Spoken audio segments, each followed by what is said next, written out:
आप सभी लोगों को बहुत बहुत बधाई हो। इंडिया की टीम फाइनल में पहुंच गई और आज तो बहुत ही खुशी का दिन है। मतलब दिवाली के बाद आज दूसरे दिन फिर दिवाली आई है और अब 19 तारीख को एक बड़ी दिवाली की उम्मीद है और मैं पूरी आशा करता हूं कि हम सब लोग 19 तारीख को भी इसी तरह से खुश होंगे जैसे आज हुए हैं।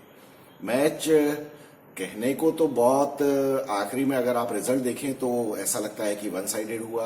इंडिया 70 रन से मैच जीत गई और ऐसा लगता है कि बिल्कुल ही शायद इंडिया ने रौंद के रख दिया, लेकिन ऐसा हुआ नहीं। जिन लोगों ने भी आज मैच देखा है उन लोगों को समझ में आया होगा कि कम से कम न्यूजीलैंड की बैटिंग के दौरान 2 बार ऐसा मौका आया था जब हमारे सभी के चेहरे पे थोड़ी परेशानी आ गई थी और वो परेशानी जायज भी थी, क्योंकि न्यूजीलैंड की टीम की बैटिंग इतनी ज्यादा स्ट्रांग है कि मतलब वो कुछ भी कर सकती है। अगर इस इंडियन बैटिंग को, इंडियन बॉलिंग को कोई टीम चैलेंज कर सकती थी तो वो न्यूजीलैंड ही थी।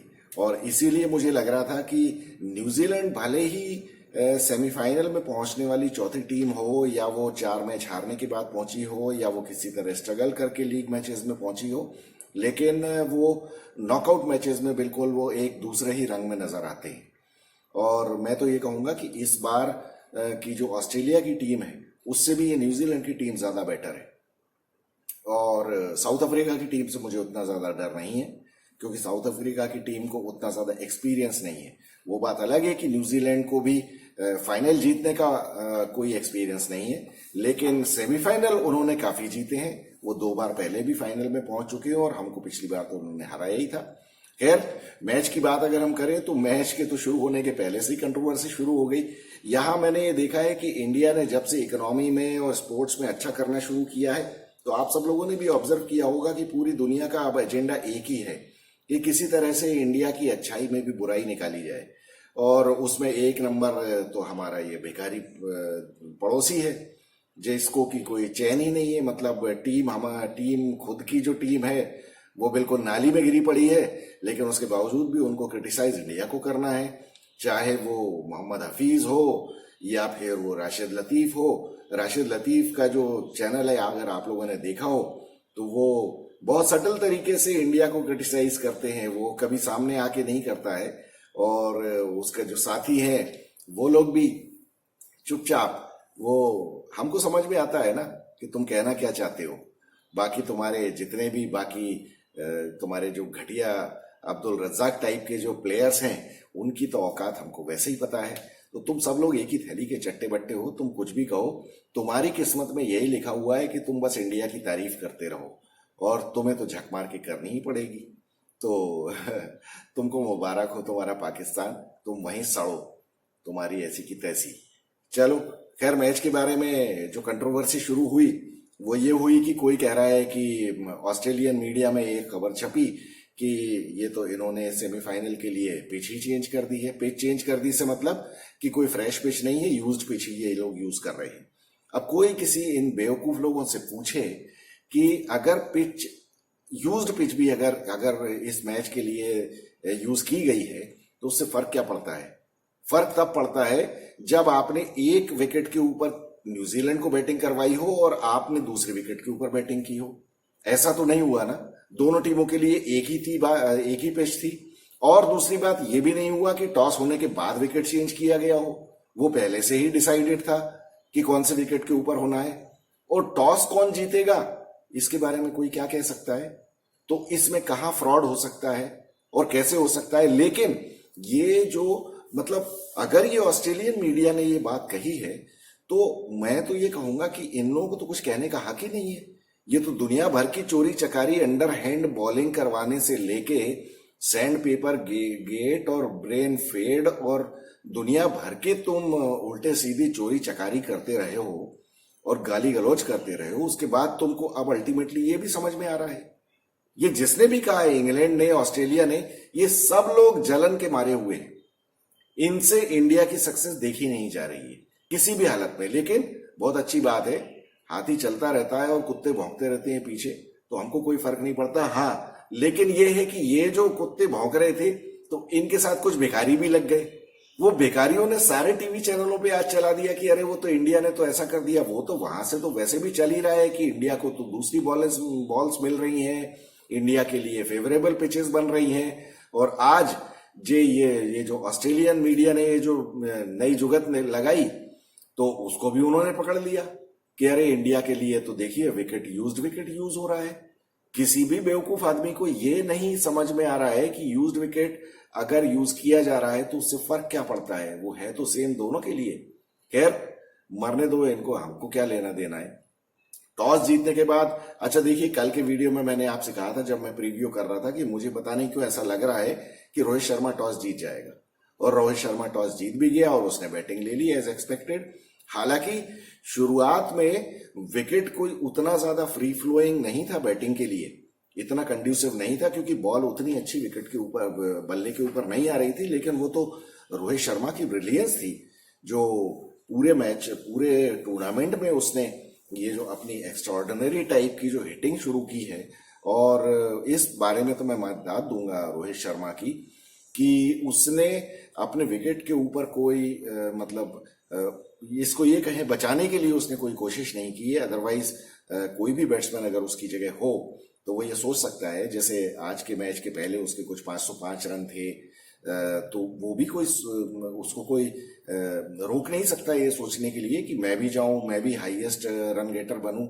लेकिन यहाँ थोड़ी सी मैच्योरिटी से रोहित शर्मा ने काम लिया है कि उसका काम जो है, जो रोल उसने खुद के लिए डिसाइड किया है कि उसे जाके शुरू में ही बॉलर्स के ऊपर हावी हो जाना है, और वो काम उसने बिल्कुल भली भांति किया। उसने 47 रन ठोक दिए, और जब वो शुरुआत करता है तो सामने वाली बॉलिंग के तो बिल्कुल बॉलर्स डिमोरलाइज हो जाते हैं। और आज भी वही हुआ। क्या ट्रेंट बोल्ट और क्या टिम साउदी और क्या आपका Lockie Ferguson, even Mitchell Santner की पिटाई कर दी।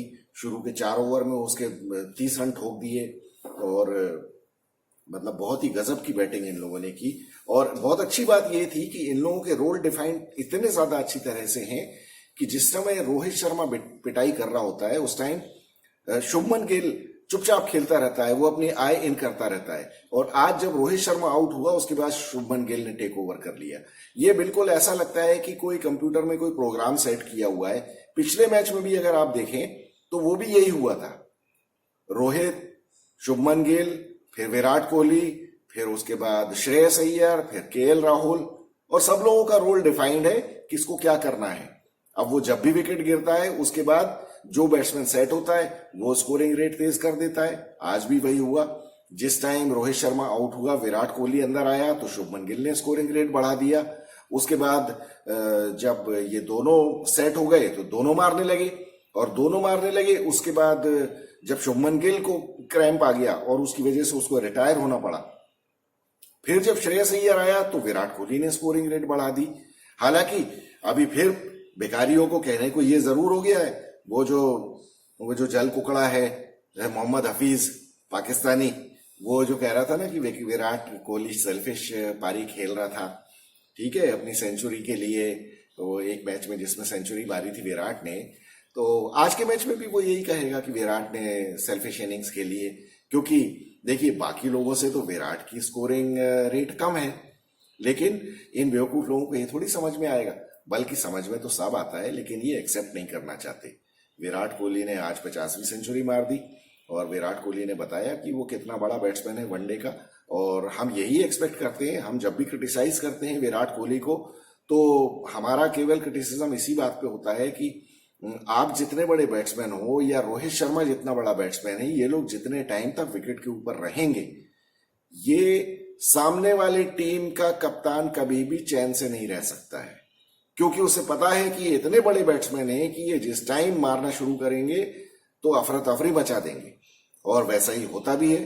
तो विराट कोहली का रोल बहुत अच्छी तरह से उसने अपना पूरा किया, और ये एक ब्लेसिंग इन डिस्गाइज भी है कि जिस तरह का रोल उसको मिला हुआ है उसकी वजह से उसको रन बनाने का मौका भी मिलता है। उसके ऊपर उतना ज्यादा प्रेशर नहीं रहता है स्कोरिंग रेट का, लेकिन बाकी सारे प्लेयर्स उसके अराउंड खेलते रहते हैं। और ये बहुत अच्छी चीज विराट कोहली ने की है कि वो मेक श्योर करता है कि वो फिर आउट ना हो, तो उसकी वजह से बाकी लोग अपना स्कोरिंग को बढ़ाते रहते हैं। और आज के मैच में अगर ये कहा जाए कि देखिए जो 320 और से लेके 320 के स्कोर से 398 तक का जो डिफरेंस है वो श्रेयस अय्यर की वजह से हुआ है।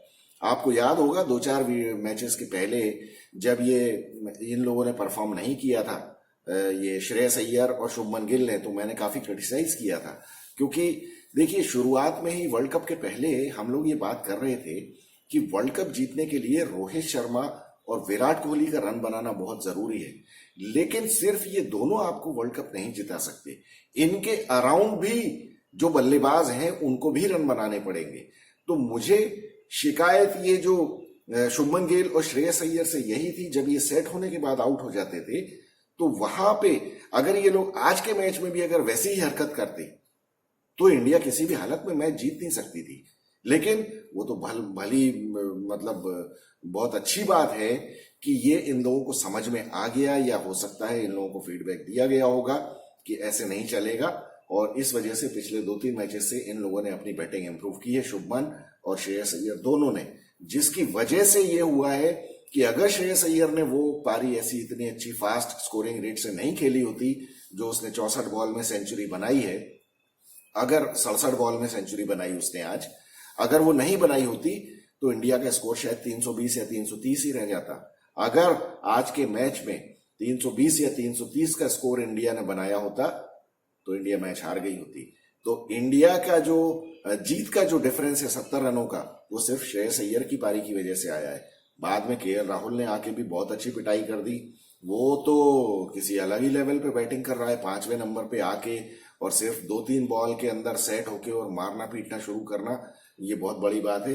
क्योंकि देखिए पहली पारी में विकेट उतना आसान नहीं था बैटिंग करने के लिए, क्योंकि बॉल बल्ले पे उतनी अच्छी तरह से नहीं आ रही थी। न्यूजीलैंड के बॉलर्स ने हालांकि बॉलिंग कोई बहुत अच्छी नहीं की, लेकिन उन्होंने स्लोअर बॉल्स का काफी अच्छा इस्तेमाल किया, और 398 रन के बाद हमको तो ये लग रहा था कि अब तो ये मैच बिल्कुल बहुत आसानी से इंडिया को जीत जाना चाहिए। लेकिन ताज्जुब की बात यह है कि आज आप ये देखिए कि इंडियन बॉलर्स ने कितनी खराब बॉलिंग की है, और दिस इंक्लूड्स जसप्रीत बुमराह, मोहम्मद सिराज तो कभी कभी मतलब ये वर्ल्ड कप में उसने एक मैच के अलावा कभी अच्छी बॉलिंग की ही नहीं है उसने। मतलब मैं क्या बताऊं आपको कि उसने तो बिल्कुल दिल दहला दिया था हमारा, जिस तरह की बॉलिंग वो कर रहा था। और आज तो मतलब वो वाला खराब बॉलिंग करने का कीड़ा जसप्रीत बुमराह को भी काट गया। मतलब जसप्रीत बुमराह को मैंने 5-5, 6-6 वाइड एक ओवर में करते हुए कभी नहीं देखा। इस तरह की बॉलिंग पता नहीं क्या हो गया था उसको। और ये तो भला हो मोहम्मद शामी का, अल्टीमेटली ये वही मोहम्मद शामी है जिसको कि 2021 में जब इंडिया पाकिस्तान से 10 विकेट से मैच हार गई थी T20 वर्ल्ड कप में, उसके बाद ये हरामी पाकिस्तानी लोगों ने फेक ट्विटर अकाउंट और फेक सोशल मीडिया अकाउंट लगा के और शामी को दुनिया भर की गालियां दी कि ये देशद्रोही है, ये है, वो है, फलाना। मुझे पता है ये इंडिया में किसी ने ये बात नहीं कही थी, और मैं तो खैर मोहम्मद शामी का हमेशा से बहुत बड़ा फैन रहा हूं। आप लोगों को अगर याद हो, आप लोगों ने अगर मेरे पुराने वीडियोस देखे हो, मैं हमेशा ये कहता हूं कि मोहम्मद शामी बहुत अच्छा बॉलर है। और आज तो मुझे लगता है कि मैं तो पहले से भी कह रहा हूं, जब से मोहम्मद शामी पिछले न्यूजीलैंड के मैच के अगेंस्ट के सामने जब आया है हार्दिक पांड्या के अनफिट होने के बाद से, और जो उसने 5 विकेट लिए थे, आज के बाद तो रोहित शर्मा को उसके पैर छू के माफी मांगनी चाहिए कि यार मैं कितनी बड़ी गलती कर रहा था जो तुझे मैं टीम में नहीं लेता था। अब कोई पूछे रोहित शर्मा से कि अब तुझे चाहिए 8वें नंबर पे बैट्समैन, आज के मैच में अगर शार्दुल ठाकुर होता तो हम 100% मैच हार गए होते। भले 8वें नंबर पे वो 402 की जगह हो सकता है 398 की जगह हो सकता है 420 का टारगेट होता, लेकिन जिस तरह की बॉलिंग बाकी आज सारे बॉलर्स ने की है, वो तो शार्दुल ठाकुर अगर होता तो हम तो 420 रन भी बनवा देते। ये मोहम्मद शामी को किस तरह से कौन टीम से छोड़ सकता है, ये मुझे अभी तक कोई समझा के बता दे जरा कि ये अब। लेकिन ये जो परफॉर्मेंस है, 17 मैचों में उसके 54 विकेट हो गए हैं वर्ल्ड कप में, मतलब वर्ल्ड रिकॉर्ड बना दिया उसने वर्ल्ड कप में, फास्टेस्ट 50 विकेट्स और 17 मैचेस में 54 विकेट। उसके बाद मिचेल स्टार्क ने लिए हैं कुछ 45 विकेट,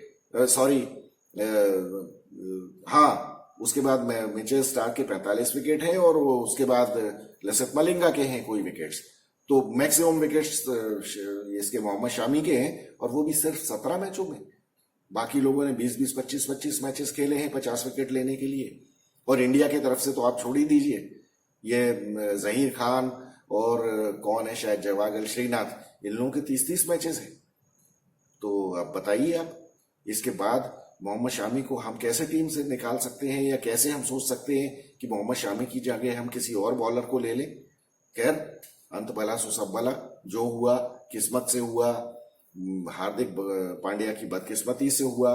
लेकिन मुझे लगता है कि बहुत अच्छा काम हुआ कि ये शार्दुल ठाकुर से पीछा छूटा भैया, और ये 8वें नंबर की बैटिंग का कीड़ा ये रोहित शर्मा के भी दिमाग से निकला होगा। तो बहुत ही गजब की बॉलिंग की है आज मोहम्मद शामी ने। मतलब शुरू के 4 विकेट उसी ने निकाले, आज फिर आके पहली बॉल पर विकेट निकाल दिया। वो जो बॉल करता है ना, जो बॉल उसकी पहले ही बॉल उसके हाथ से जो निकलती है, ऐसा लगता है कि कोई बिल्कुल पोएट्री कर दी हो किसी ने। बिल्कुल स्ट्रेट सीम के साथ और बैक स्पिन के साथ जो उसकी बॉल जाती है, क्या गजब का कंट्रोल है उस लड़के का। Heads off to Mohammed Shami. मतलब क्या कहूं मैं तो चाहता हूं कि बस एक मैच और वो इसी तरह से बॉलिंग कर दे फाइनल मैच में, तो मजा आ जाए। खैर, जब इन मोहम्मद शामी ने शुरू के जो 2 विकेट लिए थे, उसके बाद तो ये जम गए अपने केन विलियमसन और डेरिल मिचेल ने आज के मैच में सबसे अच्छी बैटिंग की है। और आप ये देखिए, 2 विकेट उनके जल्दी गिर गए थे, 30-40 रन के ऊपर ही 2 विकेट गिर गए थे। लेकिन उसके बाद केन विलियमसन ने, एक टाइम था जब 17 बॉल में सिर्फ 4 रन बनाए थे। उसके बाद अल्टीमेटली केन विलियमसन आउट हुआ है 73 बॉल्स में 69 रन बना के। ये उस तरह के बैट्समैन हैं। मतलब केन विलियमसन का कहने को रिकॉर्ड उतना अच्छा नहीं है, हालांकि उसने भी कोई कम रन नहीं बनाए हैं, लेकिन वो जिस तरह का मैच्योर बैट्समैन है, जिस तरह का टेम्परामेंट है, जिस तरह की टेक्निक है, मतलब वो और डेरिल मिचेल जब खेल रहे थे उस टाइम तो हवाई उड़ने लगी थी सभी के चेहरों पे। और आपने देखा होगा कि इस पूरे टूर्नामेंट में सबसे ज्यादा प्रेशर में इंडिया इसी मैच में आई है, क्योंकि केन विलियमसन और डेरिल मिचेल ने मार मार के हालत खराब कर दी थी। और बॉलर्स तो अच्छी बॉलिंग कर ही नहीं रहे थे। लेकिन भला हो फिर मोहम्मद शामी का अल्टीमेटली, हालांकि उसने ही जसप्रीत बुमराह की बॉल पे कैच छोड़ा था विलियमसन का, जब वो 52 रन पे था। और फिर बाद में आके एक ही ओवर में उसने केन विलियमसन को भी आउट किया, टॉम लेथन को 0 पे आउट कर दिया। और मतलब उसके बाद फिर ग्लेन फिलिप्स आया, तो ग्लेन फिलिप्स ने भी 10 बॉल में 1 रन बनाया था। लेकिन अल्टीमेटली उसने भी पीटना शुरू कर दिया, क्योंकि शाम को थोड़ी बैटिंग आसान तो हो गई थी। लेकिन किस्मत से आप ये देखिए कि आज ड्यू नहीं गिरी। मतलब ये गजब की बात है कि मुंबई में अक्सर ड्यू गिर जाती है इस मौसम में, लेकिन आज के मैच में ड्यू नहीं थी। तो लगता है कि भगवान भी चाहते थे कि इंडिया मैच जीत जाए और फाइनल पहुंचे और फाइनल भी जीते। तो गजब का मैच हुआ। फिर अल्टीमेटली मोहम्मद शामी ने आके फिर निपटाया इनको। फिर बीच में जसप्रीत बुमराह और कुलदीप यादव को भी विकेट मिल गए। जडेजा की, हालांकि डेरिल मिचेल ने अच्छी खासी पिटाई की। बहुत ही गजब की बैटिंग की डेरिल मिचेल ने, बहुत ही बढ़िया की। और बाद में तो खैर ही रैन आउट ऑफ पार्टनर्स, तो वो सीधा सीधा क्रेडिट मोहम्मद शमी को जाता है। मोहम्मद शमी ने 7 विकेट लिए। खैर 7 विकेट तो मतलब बहुत ही ज्यादा बड़ी परफॉर्मेंस होती है। अब ये तो टॉप वर्ल्ड कप की टॉप 3 परफॉर्मेंसेज में आ गया है ये मोहम्मद शमी, क्योंकि 7 विकेट मेरे ख्याल से 5-6 बॉलर्स ने ही लिए हैं वर्ल्ड कप में। और शायद नॉकआउट्स में तो मुझे लगता है कि किसी ने लिए भी नहीं होंगे। इसके बारे में मुझे ज्यादा आइडिया नहीं है, वो रिकॉर्ड्स थोड़े देखने पड़ेंगे। लेकिन इंडिया की तरफ से तो वर्ल्ड कप में टॉप परफॉर्मेंस हो गई। इसके पहले आशीष नेहरा की थी, जो इंग्लैंड के अगेंस्ट डरबन में ली थी उसने 2003 वर्ल्ड कप में। वो भी बहुत आउटस्टैंडिंग परफॉर्मेंस थी। लेकिन 7 विकेट तो कुछ जरूरत से ज्यादा ही हो जाते हैं। जरूरत से ज्यादा तो नहीं, मेरा मतलब है कि बहुत ही एक्स्ट्राऑर्डिनरी परफॉर्मेंस है। और I am a die hard fan of Shami. तो मुझे तो बहुत खुशी है, वो जब भी परफॉर्म करता है तो मुझे लगता है कि वो ही has always been an unsung hero of Indian team. और वो बेचारा हमेशा लगा रहता है, लेकिन बिना कुछ बोले वो लगा रहता है, बिल्कुल मेहनत करता रहता है। तो खैर अब आज का मैच तो इंडिया जीत गई। आप सभी लोगों को बधाई हो।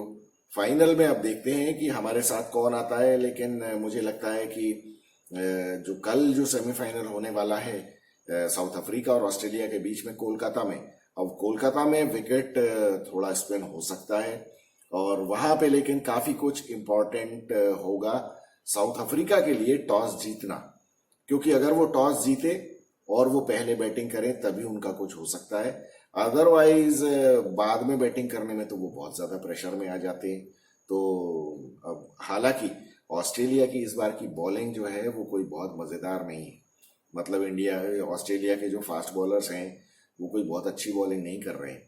तो हमारे लिए तो दोनों ही टीमें अब जो जो भी हमारे सामने आ जाए फाइनल में, हमको उतना ज्यादा टेंशन नहीं हुआ, क्योंकि एक तो ये है कि इनको थोड़ा सा वार्निंग आज के मैच में मिल गई है इंडियंस को कि इस तरह से नहीं चलेगा। आज इन लोगों ने फील्डिंग भी अच्छी नहीं की थी।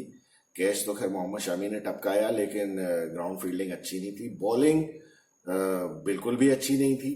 जसप्रीत बुमराह, मोहम्मद सिराज को तो मतलब मैं क्या कहूँ, मोहम्मद सिराज ने बहुत ज्यादा डिसअपॉइंट किया है। जडेजा को उतना ज्यादा दोष नहीं दे सकते। जडेजा तो कुछ जरूरत से ज्यादा तेज तेज बॉल फेंक रहा था। मुझे लगता है कि उसको थोड़ा स्लोअर बॉल फेंकने की कोशिश करनी चाहिए थी। कुलदीप यादव की भी एक टाइम पे थोड़ी हवाइयां उड़ने लगी थी उसके चेहरे पे, लेकिन अल्टीमेटली उसने कुल मिला के थोड़ा खींच लिया आखिरी में। तो फिर 10 ओवर में उसने 53-54 रन दिए। भले विकेट उसको नहीं मिला, लेकिन उसने कुल मिला के ठीक ठाक बॉलिंग की। लेकिन मुझे इनसे कुछ ज्यादा उम्मीद थी आज। इसका मतलब ये है कि बैटिंग के लिए विकेट बहुत ज्यादा आसान हो गई थी। लेकिन ये लोग कुछ बहुत ज्यादा स्पीड में बॉल फेंक रहे थे, इनको थोड़ा स्लो करना चाहिए था। और ये बुमराह और आपका सिराज, जब इनकी पिटाई हो रही थी, इन लोगों ने स्लोअर बॉल्स बिल्कुल फेंकी ही नहीं। बहुत आखिरी में जब मैच बिल्कुल कंट्रोल में आ गया था तब जाके बुमराह ने स्लोअर बॉल फेंकी। ये लोग पता नहीं, बैट्समैन मारता रहता है और ये लोग फास्ट बॉल करते रहते हैं। मैं हमेशा इनको मतलब हमेशा अपने वीडियोस में बोलता हूं कि भैया स्लोअर बाउंसर फेंको बॉडी के ऊपर, तो उसको अपने हाथ से ताकत लगानी पड़ेगी। अदरवाइज आप फास्ट बॉल करोगे तो फिर यही है कि वो तो बैट्समैन को आपकी स्पीड का ही एडवांटेज मिल जाता है। तो अब इसमें क्या किया जा सकता है, इन लोगों को कौन समझाए। लेकिन कोचेज को समझाना चाहिए इनको। बहुत अच्छा हुआ कि एक थोड़ी सी वेकअप कॉल है फाइनल के पहले कि इतना लाइटली भी मत लो आपको बॉल ढंग से जगह पे डालनी पड़ेगी। आपकी बॉल स्विंग हो रही है, लेकिन आप अगर इतनी वाइड फेंकोगे, बुमराह ने इतनी ज्यादा वाइड्स बुमराह को फेंकते हुए मैंने आज तक कभी नहीं देखा। बहुत ही ज्यादा उसने इरेटिक बॉलिंग की है शुरुआत में, और उसकी वजह से प्रेशर थोड़ा सा बढ़ गया। वो तो अगर मोहम्मद शामी ने अगर विकेट नहीं लिए होते, अगर उसने भी इस तरह की गंदी बॉलिंग की होती, तो मैच आज बिल्कुल निकल गया था हाथ से। क्योंकि फिर तो वो रचिन रविंद्रा और डेवोन कॉनवे ही पीट देते। उनकी बैटिंग लाइनअप अच्छी खासी स्ट्रांग है। और न्यूजीलैंड की टीम बड़ी शराफत से खेलती है क्रिकेट। केन विलियमसन और बाकी सारे प्लेयर्स इनके बहुत अच्छे हैं, सॉफ्ट स्पोकन है, ये मैं पहले भी कह चुका हूँ। तो इसलिए इनका हारना, इनका सेमीफाइनल से बाहर जाना उतना अच्छा नहीं लगता है। लेकिन ठीक है, हमको तो जीतना ही है। अब हमारी किस्मत से न्यूजीलैंड हमारे सामने सेमीफाइनल में ही आ गई, अदरवाइज इनके साथ फाइनल होता तो ज्यादा मजा आता। लेकिन अब यह है कि मुझे लगता है कि अब फाइनल उतना टाइट इंडिया के लिए नहीं होगा। अगर ये थोड़ी सी अपनी नर्व्स पे कंट्रोल रखें और इस तरह की बेवकूफ़ी टाइप की बॉलिंग ना करें, तो बैटिंग तो मुझे लगता है कि ठीक ठाक ये लोग कर ही लेंगे। और ये जो भी टीमें आएंगी, ऑस्ट्रेलिया या साउथ अफ्रीका के साथ तो ये है कि अगर इंडिया ने पहले बैटिंग कर ली तो साउथ अफ्रीका साफ हो जाएगी, प्रोवाइडेड साउथ अफ्रीका कल ऑस्ट्रेलिया को हरा दे। और अगर ऑस्ट्रेलिया आती है फाइनल में, तो ऑस्ट्रेलिया के अगेंस्ट एडवांटेज ये है कि ऑस्ट्रेलिया की बॉलिंग बहुत वीक है। सिर्फ एक एडम जम्पाई है जो कि वो ठीक ठाक बॉलिंग कर रहा है, बाकी उनके बॉलर्स बिल्कुल रिदम में नहीं है। तो उनकी बैटिंग को तो हमारी बॉलिंग झेल लेगी, निपटा देगी। तो कुल मिला के अब मुझे लगता है कि फाइनल में भी कोई भी टीम आए, इंडिया के 60-40 चांसेस रहेंगे जीतने के, और इसको 100% भी कर देंगे। तो चलिए, बहुत मजा आया। आप सब लोगों को बधाई हो। I am Vikas Saxena, the biased analyst. Thank you so much.